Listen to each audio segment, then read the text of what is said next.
البدع والأهواء، أهل البدع العقائدية وأهل البدع السياسية. نقول بيننا وبينكم السلف، بيننا وبينكم الكتب، كان فيقول البدع بيننا وبينكم. بسم الله الرحمن الرحيم.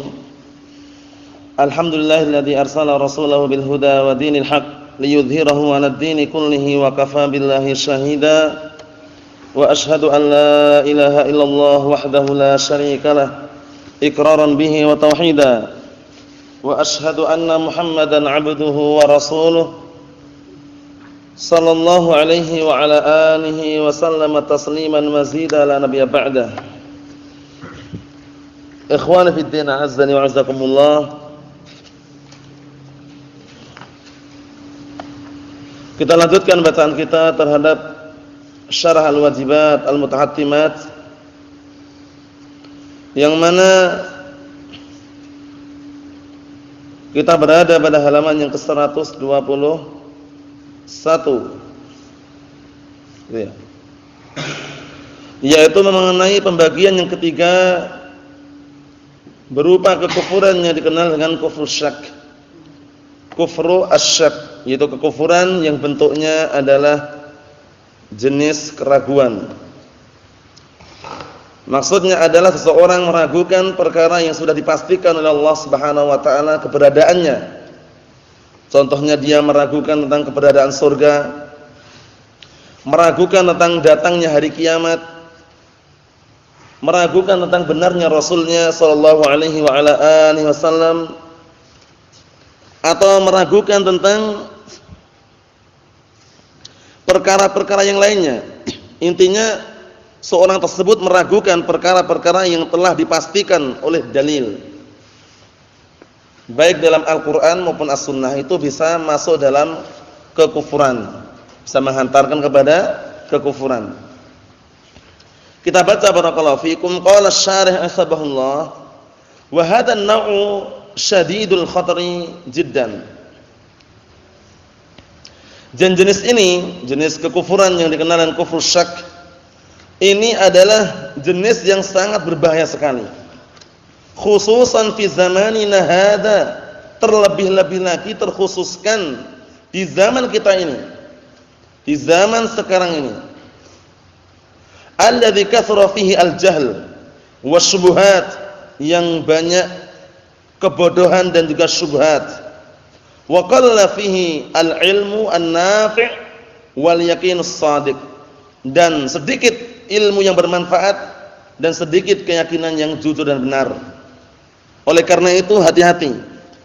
Manakala sudah tersebarnya kebodohan, tersebarnya syubhat, itu tanda bahwasannya hati-hati manusia terancam akan kepunahan manakala tidak memiliki senjata yang sangat kuat untuk menepis hal tersebut, yaitu al-ilm. Karena senjata yang sangat kuat untuk menepis dan untuk menghancurkan atau melawan al-jahl adalah al-ilm.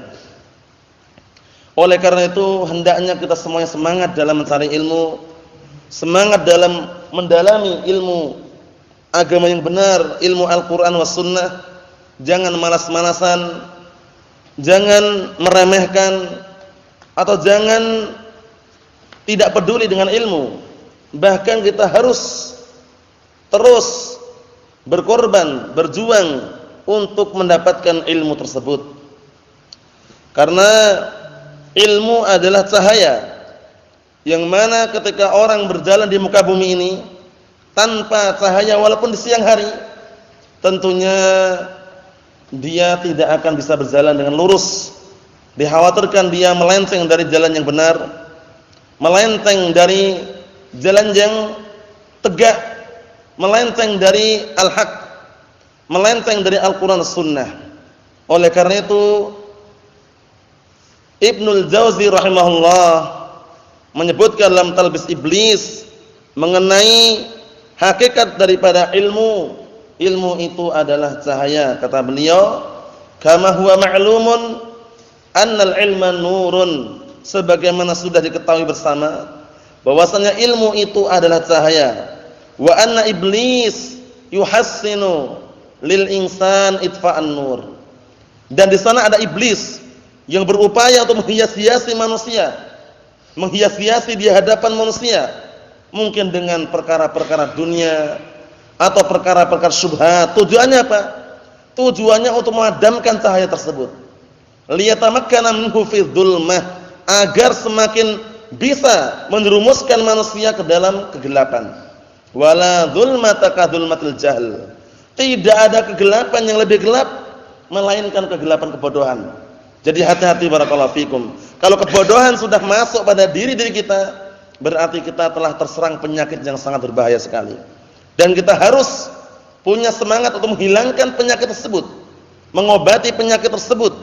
Karena kalau tidak, yang dirusak, yang dihancurkan dengan penyakit kebodohan itu adalah hati kita. Kalau hati kita sudah keras, hati kita sudah hancur, la ya'rifu ma'rufan wa la yunkiru munkara. Tidak mengetahui mana yang baik, tidak pula mengingkari mana yang mungkar. Ikhwani fi din azdani wa zakumullah, kata beliau di sini, terlebih-lebih terkhususkan di zaman kita sekarang ini yang banyaknya kebodohan dan syubhat, karena dipermisalkan oleh para ulama, al-qulubu dha'ifah wasyubahu khattafah. Hati-hati manusia itu lemah, sedangkan syubhat menyambar-nyambar. Nah, barakallahu fikum, perhatikan baik-baik. Jadi hati-hati kita ini lemah, sedangkan syubhat apa? Menyambar-nyambar. Oleh karena itu jangan sampai kita meremehkan yang namanya ilmu, barakallahu fikum. Karena ilmu adalah senjata, ilmu adalah cahaya, ilmu adalah benteng. Dengan adanya ilmu seseorang akan bisa memilah dan memilih, akan bisa berhati-hati di dalam melangkah dan bertindak, bertanduk. Paham ya? Nah, barakallahu fikum, atau yang semisalnya. Karena sebagaimana yang disebutkan para ulama, ilmu manakala tidak diamalkan oleh pemiliknya, tentunya bagaikan pohon yang tidak ada buahnya, pohon yang tidak ada hasilnya. Sudah ditanam sampai tinggi, sampai besar, bisa dikatakan seharusnya berbuah, tapi nggak ada buahnya. Manfaatnya kurang, walaupun bisa dimanfaatkan mungkin untuk dirinya sendiri, tapi yang kita harapkan ilmu yang kita miliki bisa dimanfaatkan diri sendiri dan orang lain. Na'am barakallahu fikum.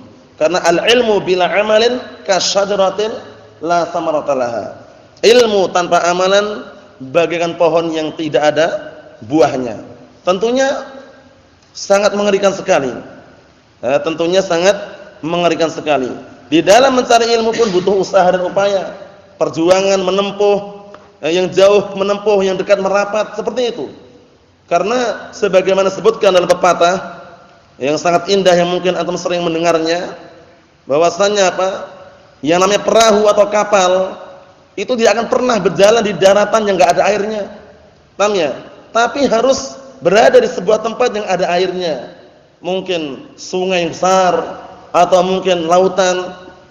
Itu menunjukkan keberhasilan itu. Nah, barakallahu fikum, tidak bisa diraih dengan diam saja gitu. Harus berlayar, mencari. Paham ya? Apa pantunnya itu?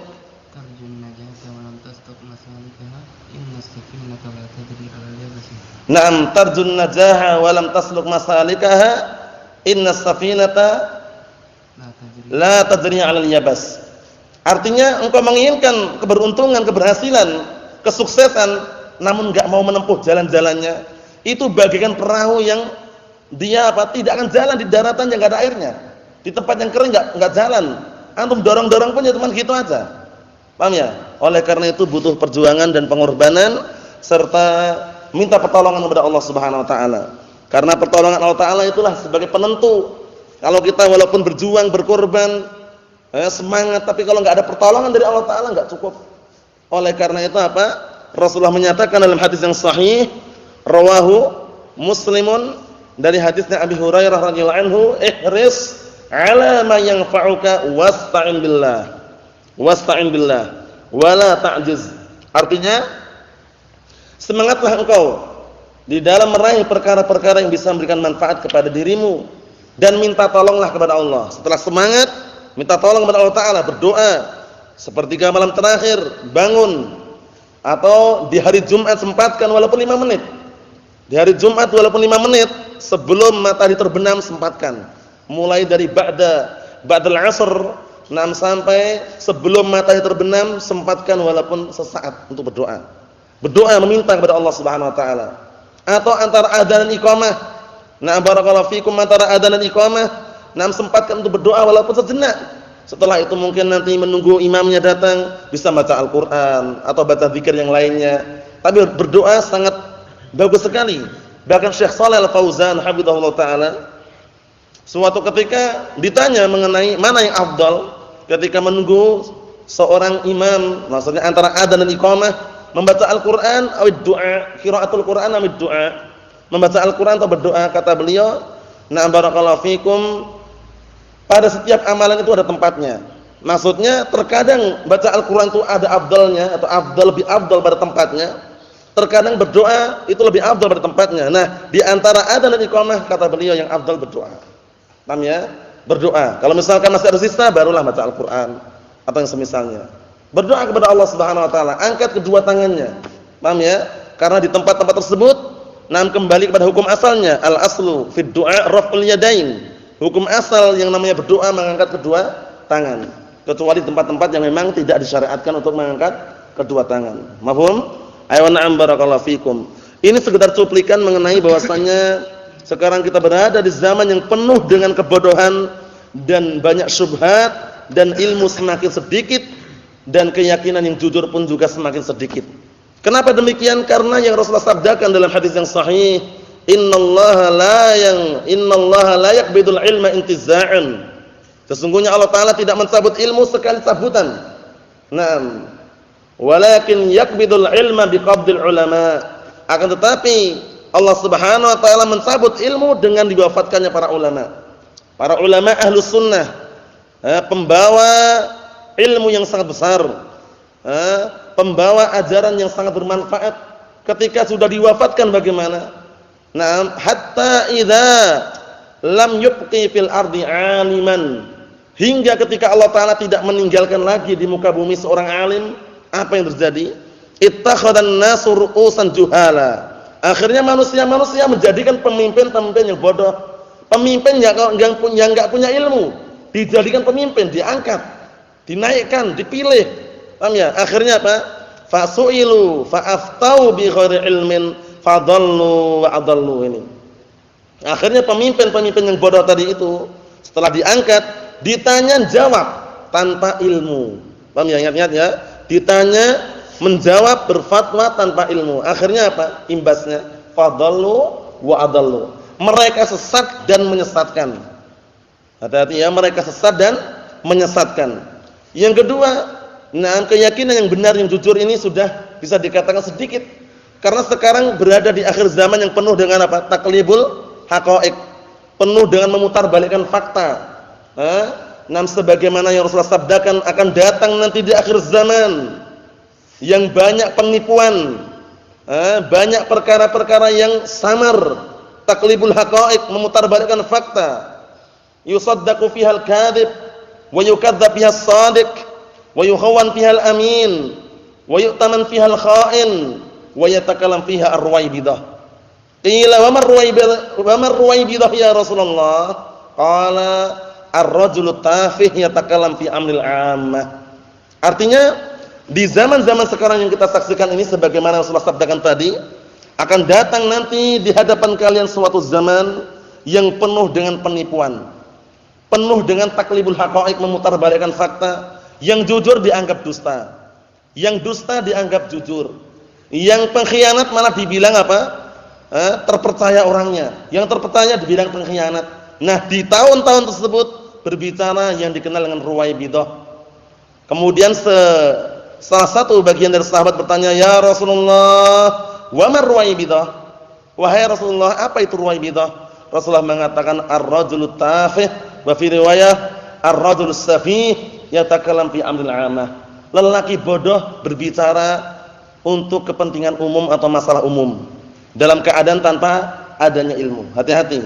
Karena ternyata kalau kita telusuri sumbernya kebodohan tadi itu. Sumbernya kebodohan. Kerusakan di mana-mana ya karena kebodohan. Adanya demonstrasi, adanya demokrasi juga, adanya kudeta, revolusi, pemberontakan, kerusuhan di mana-mana Di antara sumber, di antaranya adalah bodoh ini. Kebodohan inilah yang bikin rusak. Nah, oleh karena itu sekedar mengulangi kembali ucapan seorang imam di dalam kitab Al-Furuq, itu maksudnya apa? Al-Imam Al-Qirafi rahimahullah, Abdul Abbas Ahmad bin Idris Al-Qirafi rahimahullah, beliau mengatakan, wa aslu kulli fasadin fid dunya wal akhirah innama huwal jahl fajtahid fi izalatihi 'anka mastata'ta. Artinya sumber kerusakan di dunia dan akhirat adalah kebodohan, kata beliau. Maka bersungguh-sungguhlah engkau untuk menghilangkan kebodohan itu dari dirimu semampumu. Kama anna asla kulli khairin fid dunya wal akhirah. Perhatikan baik-baik. Sebagaimana asal daripada kebaikan dunia dan akhirat innama huwal ilm, yaitu ilmu. Fajtahid fi tahsilihi mastata'ta. Bersungguh-sungguhlah engkau di dalam meraih ilmu tersebut semampumu. Wallahu huwal mu'in 'alal khairi kullih. Dan Allah lah yang akan menolong semua kebaikan. Jadi sumbernya apa tadi? Ilmu sumber kebaikan. Kebodohan sumber kerusakan, kehancuran. Hati-hati barakallahu fikum. Naam. Kita lanjutkan. Wasyakku huwa taraddud. Syak itu adalah taraddud, kebimbangan. Orang itu kalau udah syak, ragu, bimbang dia. Paham ya? Untuk menentukan enggak bisa. Paham ya?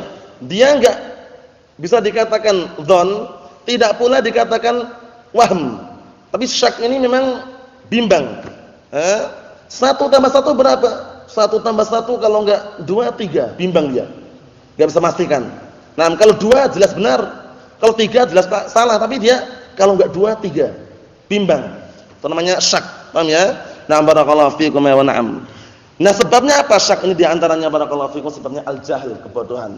Sebagaimana yang dinukilkan oleh para ulama yang sudah kami ulangi berkali-kali, apa itu?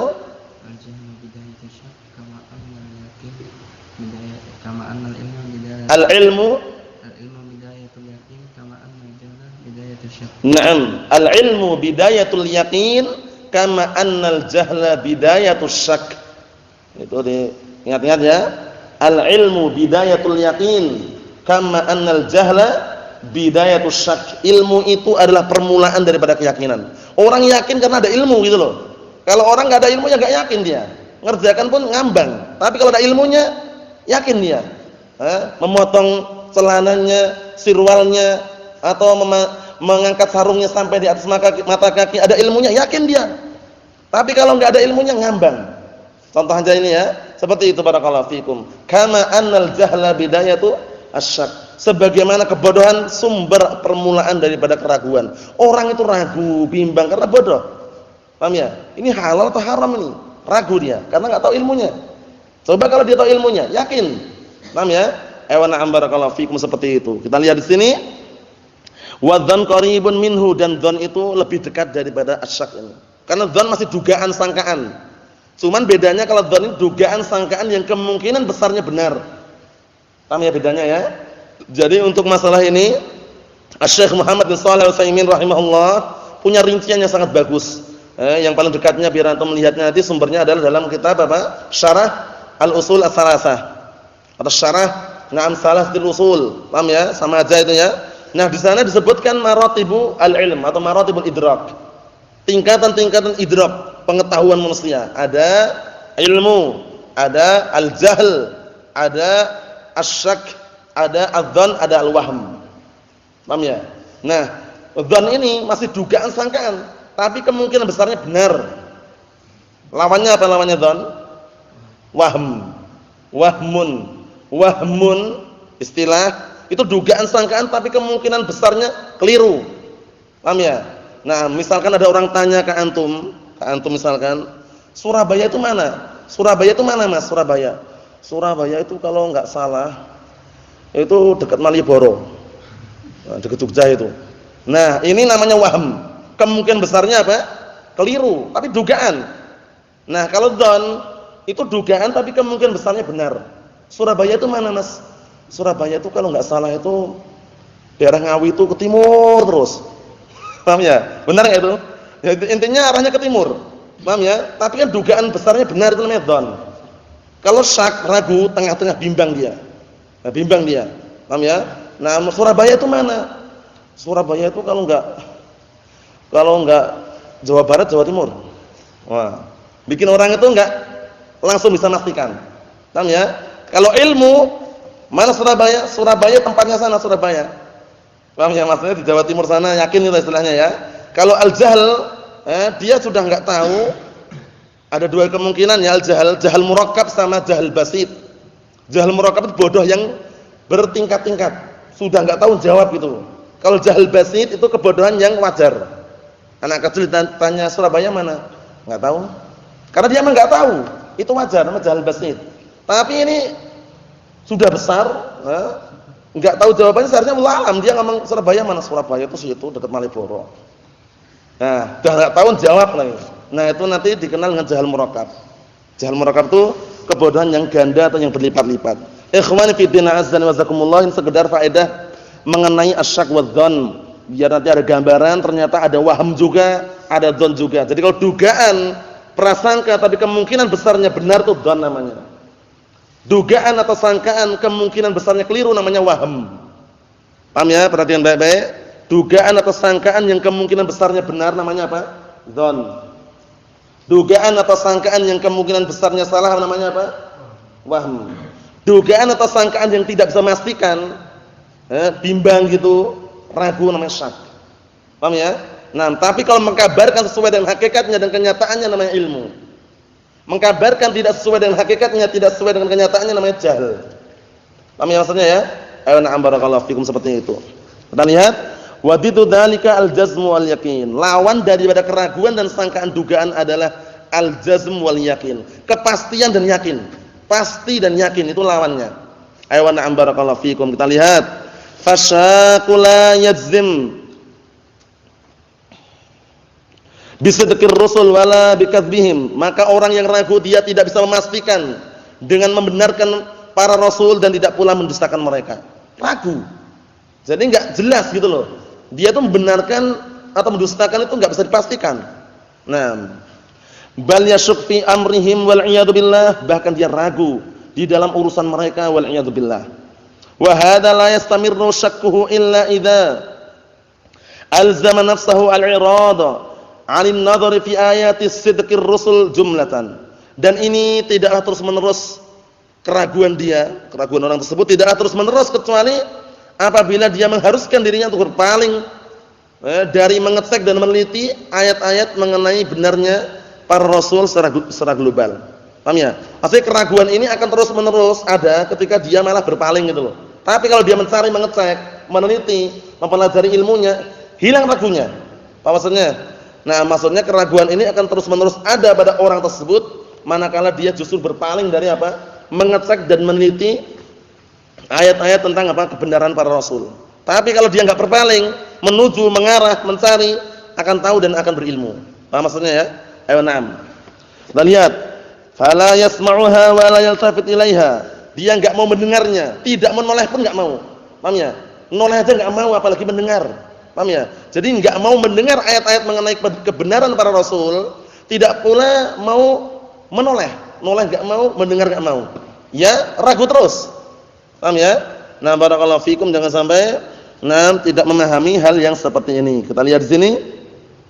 Wa amma ma'altifatihi ilaiha wa nadruhu fiha, adapun bersamaan orang yang ragu tadi, bersamaan dia mau menoleh kepada ayat-ayat tentang kebenaran para rasul dan mau memperhatikannya, fa innahu la yabqa ma'ahu syak. Nanti dia apa? Tidak akan tersisa bersamanya keraguan. Paham ya? Karena sudah dihilangkan. Sudah dihilangi ya. Perhatikan baik-baik, berarti keraguan itu sumber paling utamanya apa? Sebabnya kenapa ragu itu awal mulanya? Kebodohan. Paham ya? Kebodohan. Kemudian yakin, orang akan muncul yakin kalau dia punya apa? Punya apa? Punya uang. Oh, punya ilmu. Paham ya? Nah, itu ingat-ingat ya. Jadi ilmu itu adalah senjata permulaan daripada keyakinan. Kebodohan permulaan daripada keraguan dan kebimbangan. Naam. Ulangi Arabnya tadi. Naam, al-ilmu bidayatul yaqin kama annal jahla bidayatus syak. Naam. Ikhwani fi din azza wa jazakumullah, kita lanjutkan dikit lagi. Fa inna dalalataha 'ala sidqi kadalatis syamsi 'ala an-nahar. Karena sesungguhnya pendalilan atau dalil mengenai benarnya para rasul itu seperti dalil seperti apa barakallahu fikum, dalil yang ditunjukkan oleh matahari di siang hari. Maksudnya itu antum tanya mana mataharinya siang hari langsung tahu itu matahari. Paham ya? Maksudnya itu dalil jelas gamblang gitu loh. Dalil menjelaskan tentang kebenaran para rasul itu gamblang, bagaikan adanya matahari di siang hari. Paham ya? Maksudnya itu nampak sekali.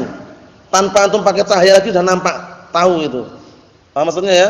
Ayo na'am barakallahu fikum, perhatikan baik-baik. Wad dalilu 'ala hadzal naw' qauluhu ta'ala, dan dalil mengenai jenis seperti ini adalah firman Allah Ta'ala, wa dakhala jannatahu ay ar-rajul alladzi a'tahu Allahu hadzal bustan.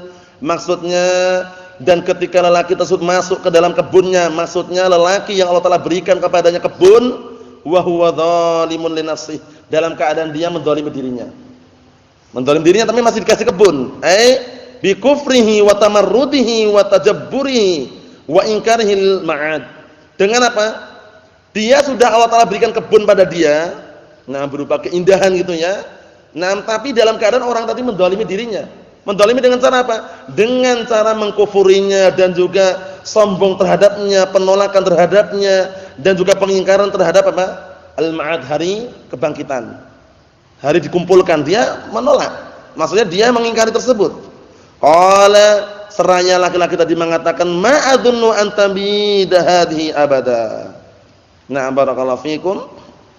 Dia menyangka, dia mengatakan, aku enggak mengira hal seperti ini akan kekal. Nah, barakallahu fikum, akan selama-lamanya enggak punah.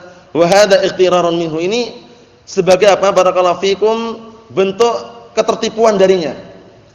Lamma ra'a fi jannataihi mutaqaddim dzikruhuma. Karena ketika dia melihat barakallahu fikum, 62 kebun yang tersebutkan penyebutan keduanya, minaz zuru' was simar wal asyjar wal anhar. Ketika telah ditampakkan, disebutkan, diberikan kepadanya kebun yang penuh dengan tanaman, buah-buahan, pepohonan, sungai mengalir di bawahnya. Al-mutradah fi jawanibiha wa arja'iha. Ya, sungai mengalir ada di situ, yang diletakkan di situ di sekelilingnya dan juga di sekitarnya. Dhanna annaha la tafna wala tafraq wala tahlik wala tatlif abada. Dia menyangka bahwasanya hal tersebut, kebun-kebun yang diberikan Allah Ta'ala kepada orang tersebut, barakallahu fikum, dia menyangka atau dia mengira bahwasanya tidak akan apa? Barakallahu fikum, tidak akan sirna, tidak akan habis, tidak akan punah, tidak akan rusak selama-lamanya. Kenapa seperti itu? Padahal dunia, dunia, dia mengira dunia yang seindah kayak gitu tuh enggak habis itu loh. Mengira ada terus gitu ya. Seindah apapun di dunia ini, walaupun di kebun binatang. Antum tahu kebun binatang? Tahu apa isinya? Hewan-hewan, paham ya? Kelihatan indah sekali. Seindah apapun dunia ini akan hancur semuanya nanti. Akan hancur semuanya dan akan sirna semuanya. Karena sudah kita lewati ya. Barakallahu fikum, ada memang beberapa makhluk Allah Ta'ala yang tidak akan hancur dan dibiarkan, ditakdirkan dalam keadaan tetap kekal terus. Sebutkan. Arsy, ruh, tulang ekor, surga, neraka, 3 lagi.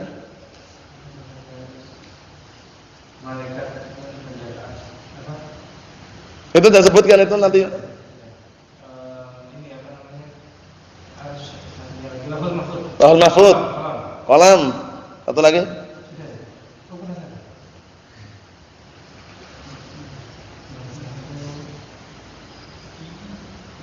Apa? Kursi.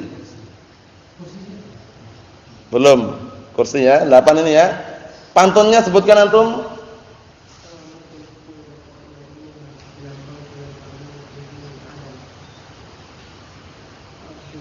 Wal arsy.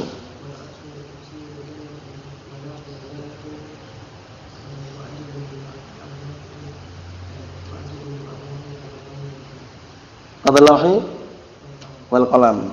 Paham ya itu pantunnya ya? Ana ulangi sekali lagi. Nah, barakallahu fikum yang mampu menghafal seperti antum mampu menghafal dihafal nanti. Nam samaniyatun hukmul baqa'i ya'ummuha minal khalqi wal baquna fi hazil adam.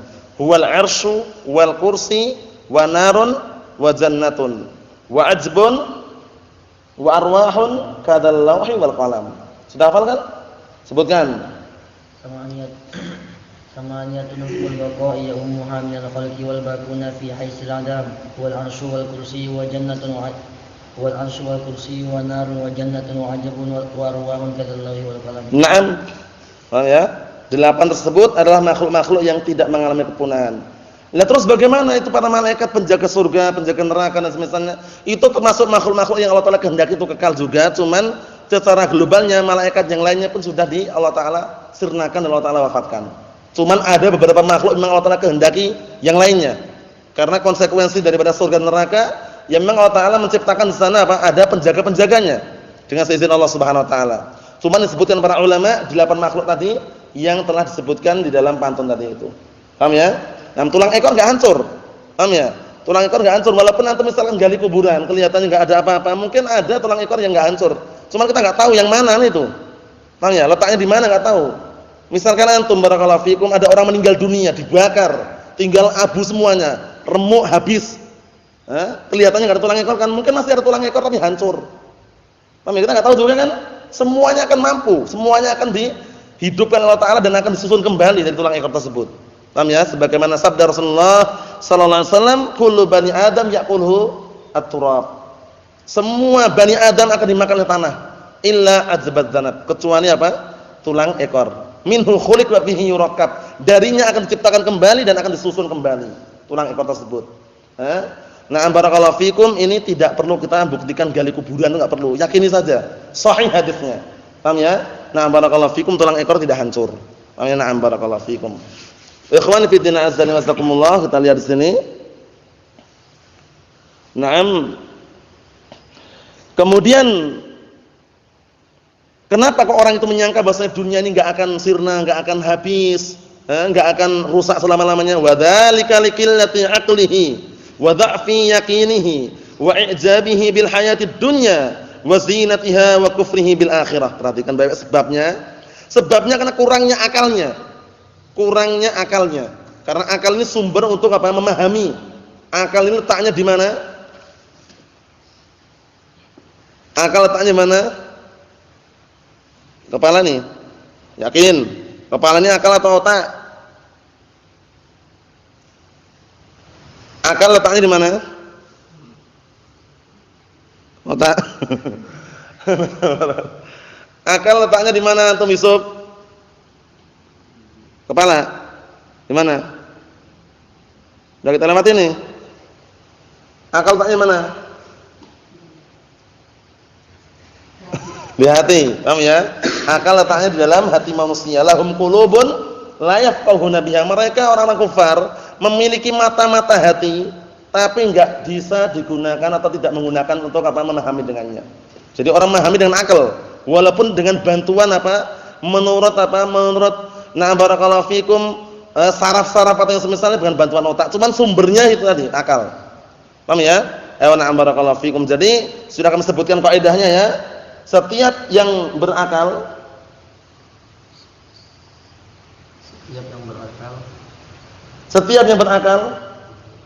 atau sebaliknya?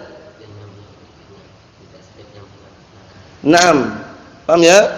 Jadi karena setiap yang berakal pasti punya otak dan tidak setiap yang punya otak punya akal.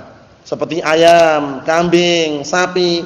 Kalau misalnya sudah meninggal dunia, paham ya, atau sembelih itu misalkan ya, atau cari kepala bongkar ya ada otaknya, tapi enggak berakal. Paham ya? Manusia berakal dan punya otak. Paham maksudnya ya? Nah, itu kaidah globalnya seperti itu. Barakallahu fikum hafizakumullah. Naam. Sebabnya karena apa? Sedikitnya akalnya dan lemahnya keyakinannya dan kagumnya dia terhadap apa?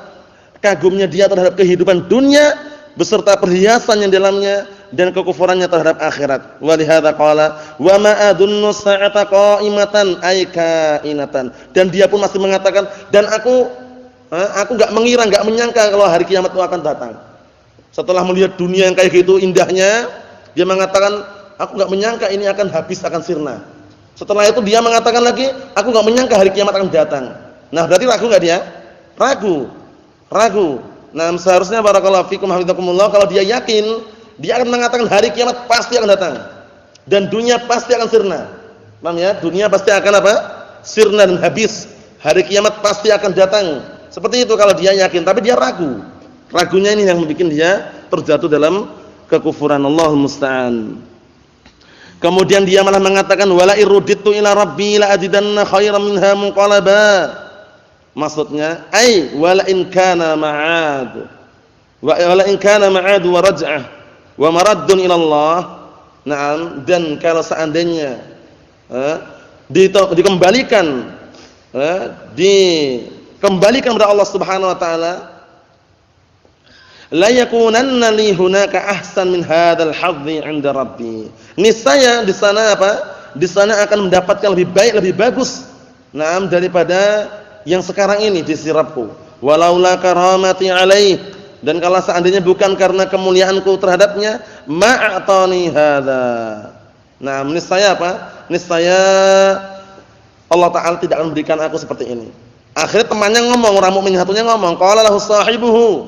Temannya ngomong, orang mukmin tadi al-mu'min wa huwa yuhawiru, dalam keadaan dia itu yujawibuh, meminta jawaban. Akafarta billadzi khalaqaka min turabin? Orang tadi yang ragu tadi ditanya, apakah kamu kufur dengan zat yang telah menciptakan engkau dari tanah? Wa hadza inkarun wa ta'dhimun lima waqa'a fihi min juhudi rabbih alladzi khalaqah. Ini adalah bentuk pengingkaran dan barakallahu fikum, ini adalah pengingkaran dan juga mengagung barakallahu fikum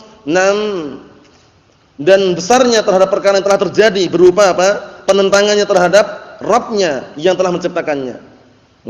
Wabtada khalqal insan min tin, dan zat yang telah memulai menciptakan manusia dari tanah, wa huwa Adam alaihissalam, yaitu Adam alaihissalam, summa min nutfatin, kemudian zat yang telah menciptakan dari nutfah min maniyin dafikan wa ma'in mahin, yaitu dengan apa? Dengan air mani, gitu aja globalnya.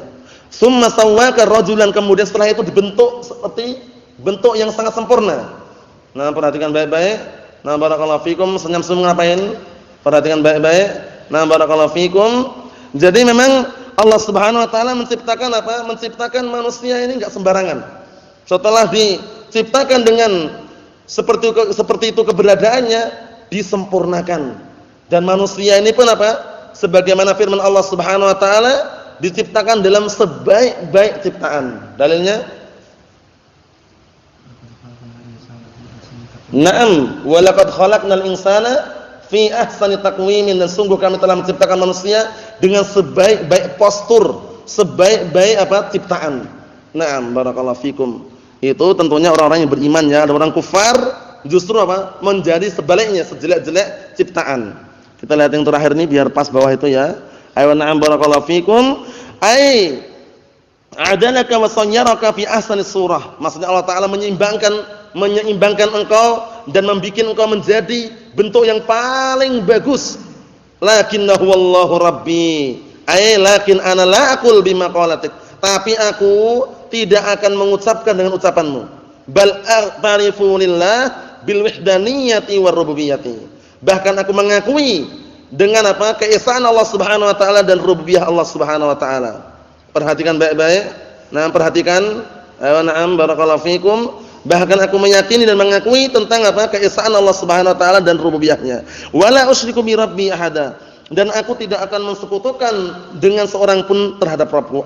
Bal huwallahul ma'bud wahdahu la syarikalah. Maksudnya adalah dialah zat yang disembah semata, tidak ada sekutu baginya, ila akhiril qissah, sampai akhir kisahnya. Kama hiya mabsutatun fi tafsir Ibnu Katsir rahimahullahu taala wa nahwih, sebagaimana yang telah disebutkan dalam tafsir Ibnu Katsir. Ibnu Katsir rahimahullahu taala punya tafsir yang sangat bagus dalam Al-Qur'an. Apa namanya? Tafsirnya apa namanya? Tafsir Al-Qur'anul Azim. Tebalnya macam-macam tergantung cetakannya.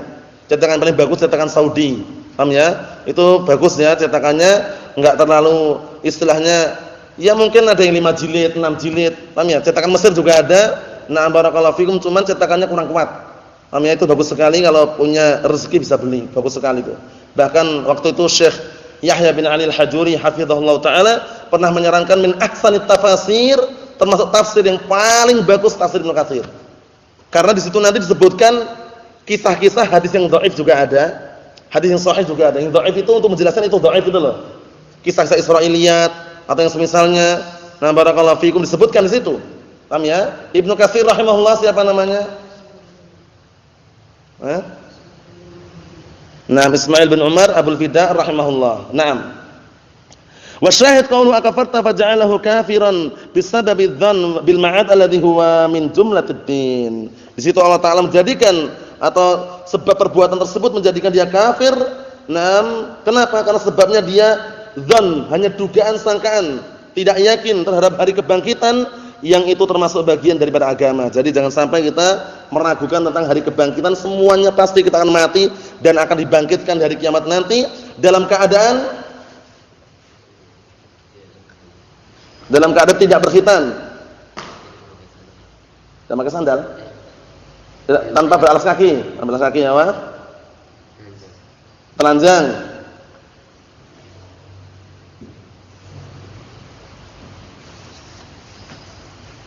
Dalam keadaan tanpa beralas kaki, dalam keadaan telanjang, dalam keadaan tanpa berkhitan.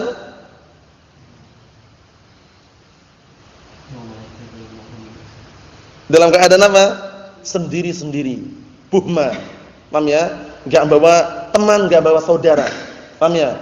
Naam, yusyarun nasu yaumil qiyamah hufatan uratan ghurla, tapi riwayat buhma. Jadi dalam keadaan telanjang, tanpa beralas kaki, tanpa berkhitan, sendiri-sendiri. Sendiri-sendiri. Nah, menuju kemana?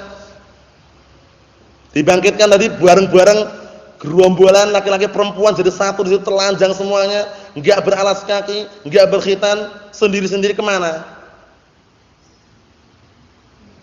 Ke padang mahsyar. Apa itu padang mahsyar antum? Apa? Ya benar, tempat berkumpulnya manusia di hari kiamat nanti. Bentuknya bagaimana bentuknya? Bentuknya bagaimana?